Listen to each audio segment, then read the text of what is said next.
अरे बाबानो, ही ईव्हीएम आलंय कधी? तुम्ही त्याच्यानंतर 2 वेळा केंद्रामध्ये सत्ता भोगली.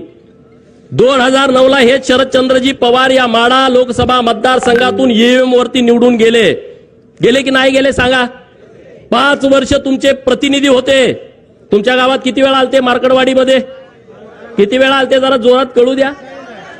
म्हणजे संधी साधायचा असला का हा माणूस कुठे येतो बघा. तुमचा प्रतिनिधी होता तेव्हा हा माणूस तुमच्या गावात आला नाही, एकदा पण आला नाही. अरे तुमच्याच गावात काय, या माढा लोकसभा मतदारसंघामध्ये शेकडो गावात हे कधी गेले नाहीत आले. याला तुमचं काही देणं घेणं नाही आहे.